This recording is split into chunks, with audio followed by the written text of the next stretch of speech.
Kita ke informasi lain, pemirsa. Jamaah Tarekat Halwatiyah Saman atau TKS memperingati Maulid Nabi Muhammad SAW dan Haul ke-47 di Kecamatan Patekne, Kabupaten Maros, 4 Januari lalu. Maulid ini dihadiri Wakil Gubernur Sulawesi Selatan serta beberapa satuan kerja perangkat daerah atau SKPD Sulawesi Selatan.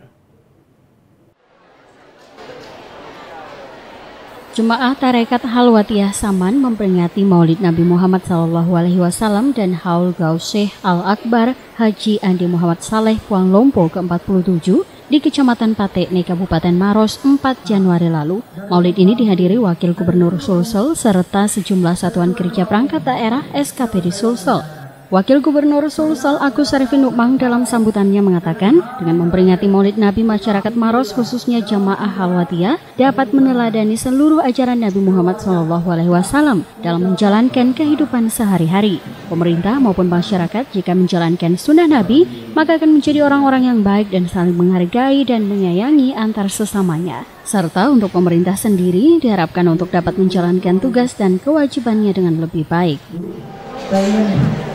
Mengajak dan memohon kiranya marilah kita bersama-sama menjaga kondisi daerah kita Sulawesi Selatan saat ini agar kehidupan beragama, kehidupan bermasyarakat seluruh rakyat kita bisa berjalan dengan baik, agar kita bisa mencapai apa yang telah kita cita-citakan, yaitu masyarakat yang lebih adil dan lebih sejahtera. Agus mengajak seluruh masyarakat, khususnya jemaah Halwatiyah, untuk terus berkontribusi dan memberikan saran dan masukannya untuk kemajuan Sulawesi Selatan. Dari Kabupaten Maros, Syarifuddin Hamzah, GoTV memberitakan.